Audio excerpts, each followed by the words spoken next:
Hai teman-teman, balik lagi bersama saya Hendra Iriansyah di channel Melanesia Freedive. Di video kali ini saya akan melanjutkan video mengenai kamus for freediving untuk episode kedua. Kenapa saya melanjutkan episode dari kamus for freediving ini? Karena menurut saya masih sangat penting untuk mengedukasi teman-teman terkait dengan beberapa istilah yang sering teman-teman pakai pada saat melakukan komunikasi di dunia freediving. Banyak hal yang menurut saya perlu untuk kita luruskan. Sekali lagi terkait dengan beberapa istilah-istilah yang biasanya saya dengar di teman-teman. Oke, simak video ini sampai habis supaya teman-teman juga bisa dapat pengetahuan tentang freediving. Kata yang pertama adalah hipoksia. Jadi mungkin teman-teman juga sudah banyak yang tahu istilah dari hipoksia. Mungkin sering mendengar tentang kata-kata dari hipoksia. Dan untuk teman-teman yang belum tahu, tolong simak baik-baik. Jadi hipoksia itu adalah kondisi di mana kita sebagai seorang manusia mengalami kondisi kekurangan oksigen.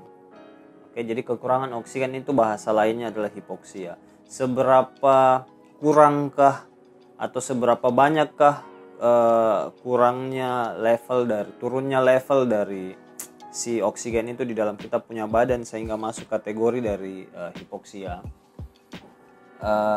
Kita anggap saja jumlah atau level dari oksigen di dalam tubuh kita itu di bawah dari 50%. Kalau misalnya saya menghirup,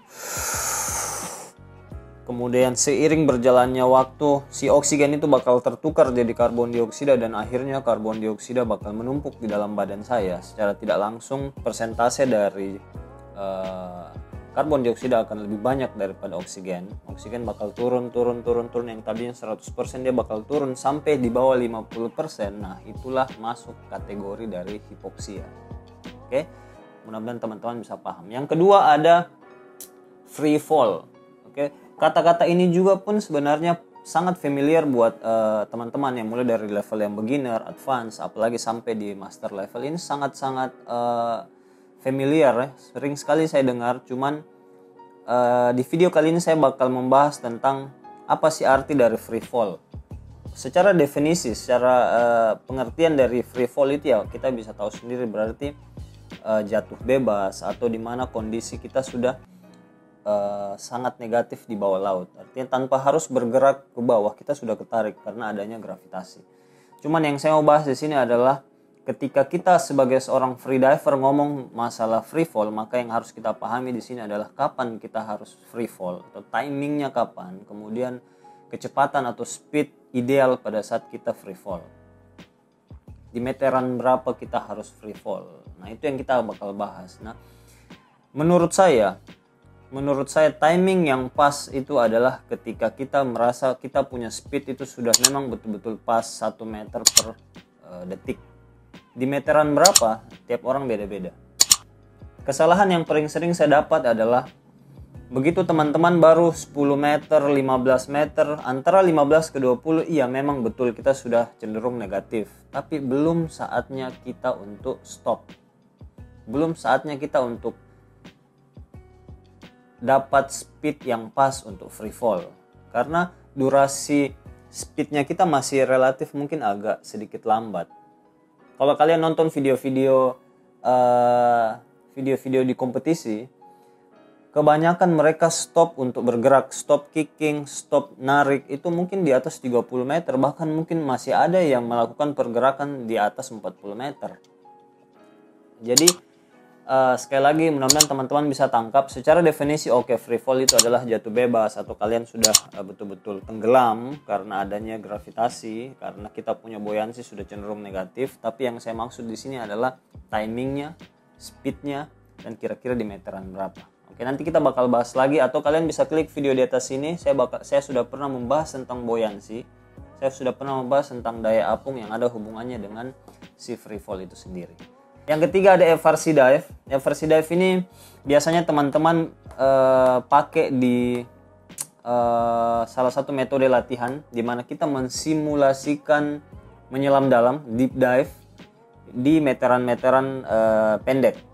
Jadi misalnya saya pengen menyelam ke 70 meter, 80 meter, saya bisa mensimulasikan dia di meteran 30 atau 40 meter saja, atau mungkin di 15 sampai 20, maksimum mungkin di 25 meter.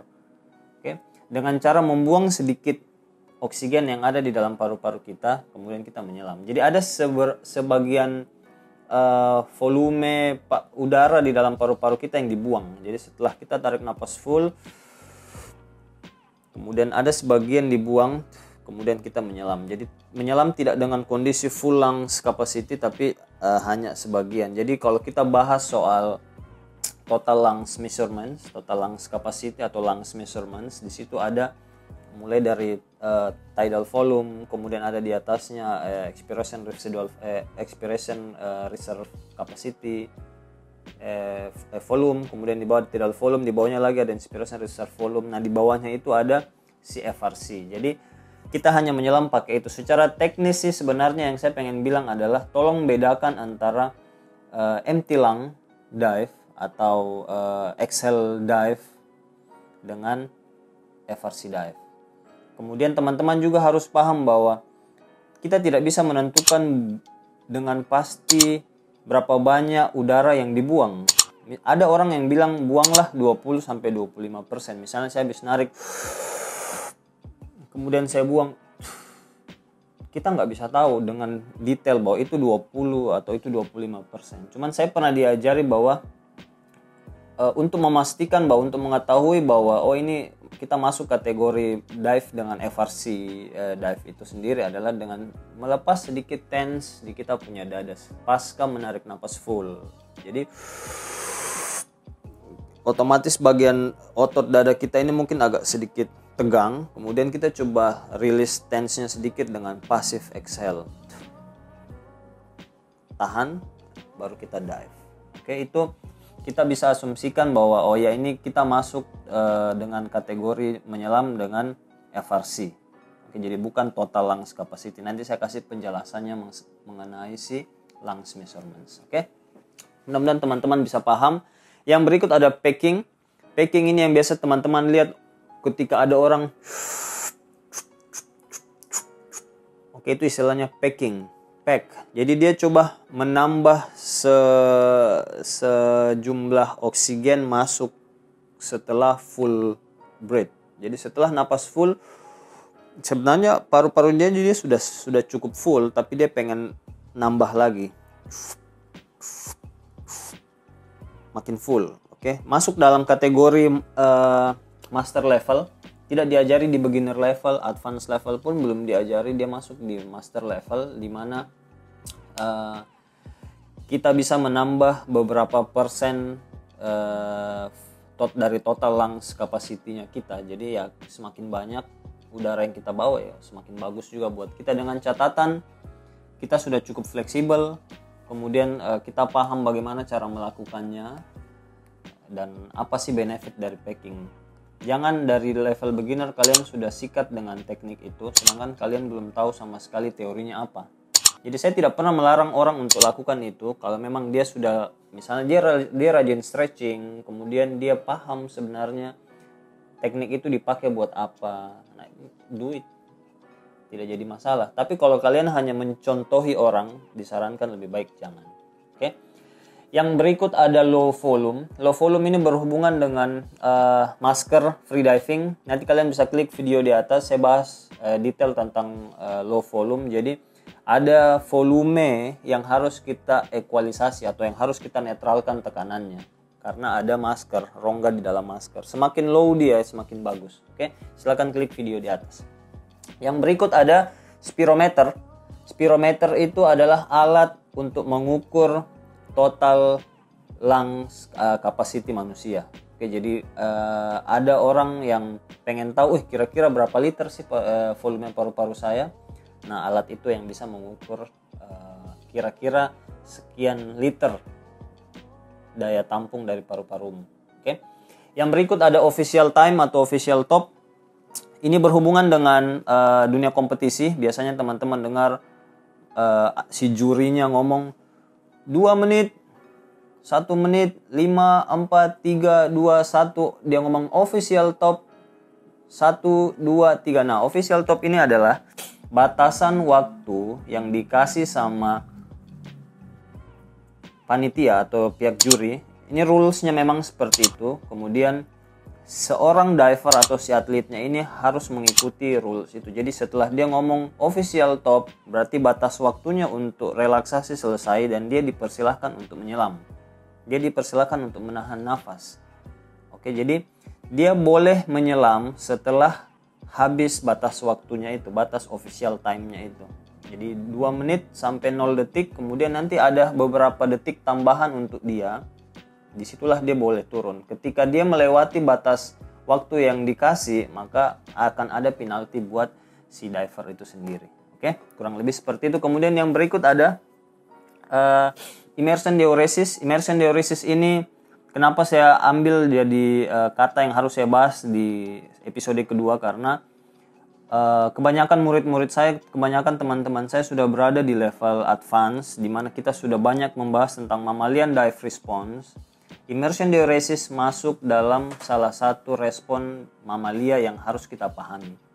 Immersion diuresis ini kalau teman-teman biasa rasanya pengen pipis, pasca menahan nafas atau pada saat kalian mendapat kontraksi yang berlebih pada saat kalian training atau pada saat di zona warm up, kalian pacu kontraksi terus-terus, akhirnya kalian pengen pipis. Nah, itu istilahnya adalah immersion diuresis. Salah satu efek akibat dari menahan napas itu, menahan napas sendiri. Jadi kalian harus paham itu normal saja, respon yang dikasih sama tubuh manusia akibat dari menahan nafas. Oke, kurang lebih seperti itu. Yang berikut ada warm up. Warm up ini adalah tahapan yang harus kita lakukan sebelum kita mau mencoba untuk bikin maksimum performance, entah itu statik, entah itu di kolam, atau entah itu di laut. Biasanya orang di zona warm up ini melakukan beberapa treatment, seperti misalnya ya dia pengen mengaktifkan MDR-nya, kemudian dia coba untuk cek semuanya, final check lah, misalnya buoyancy-nya sudah bagus, peralatannya sudah oke. Kemudian ada yang menggunakan fase warm up atau di zona warm up itu dengan cek underwater feeling-nya sebelum dia bertanding. Jadi warm up itu sifatnya wajib buat beberapa orang, walaupun di zaman sekarang ada yang sudah menyelam tanpa warm up, tapi menurut saya warm up itu masih sangat penting dipakai buat kawan-kawan semua sebelum kalian pengen dive. Oke, jadi jangan datang langsung pengen maksimum perform, warm up dulu. Oke, yang berikut ada nose clip. Nose clip ini sangat simple, tapi biasanya orang juga masih bertanya-tanya, bang itu apa sih manfaat dari nose clip? Jadi nose clip itu nose clip penutup hidung. Manfaatnya sebenarnya ya cuman itu, menutup hidung aja supaya kita nggak pegang-pegang tangan lagi. Pada saat kita equalize tinggal ini sudah ketutup. Oke, cuman nose clip masuk di salah satu peralatan yang disajikan di level master. Kenapa? Karena tidak wajib dipakai buat teman-teman di level beginner atau teman-teman pemula, karena kita masih harus belajar technically lebih detail soal ekualisasi, di mana kita diwajibkan untuk memencet hidung sendiri. Begitu kalian sudah kuasai, pada saat kalian tukar ke nose clip, itu progresnya bisa sangat bagus. Oke, jadi jangan lagi ada yang salah paham bahwa ini nose clip seperti ini nose clip hanya untuk orang ini kita nggak boleh pakai, ini boleh pakai, atau freediver identik kamu harus punya nose clip dan lain-lain. Kalian pelajari baik-baik, tanya detail sama instrukturnya masing-masing, atau kalian bisa komen di bawah, nanti kita bisa diskusi.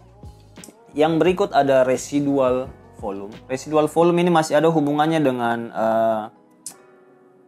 lungs measurements. Jadi kita percaya bahwa di dalam tubuh manusia ini akan selalu ada beberapa persen volume yang tidak bisa kita buang, yang tidak bisa kita gunakan. Walaupun saya seperti ini sekarang membuang semua udara yang ada di dalam paru-paruku.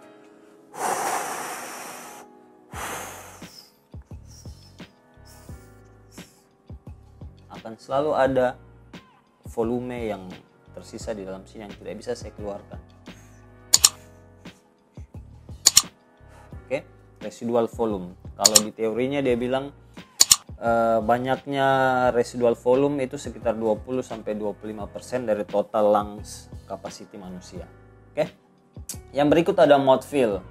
Mouth fill ini salah satu teknik ekualisasi tingkat master atau disajikan di level master, di mana teman-teman harus mengisi udara di pipi.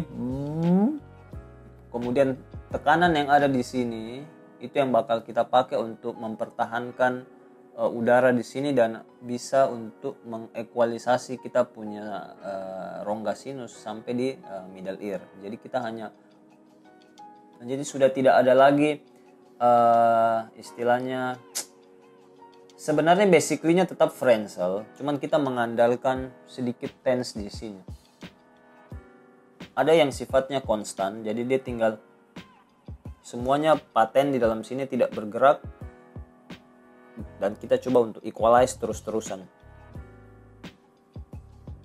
Ada juga yang masih sifatnya dia sequence atau dia step-step, jadi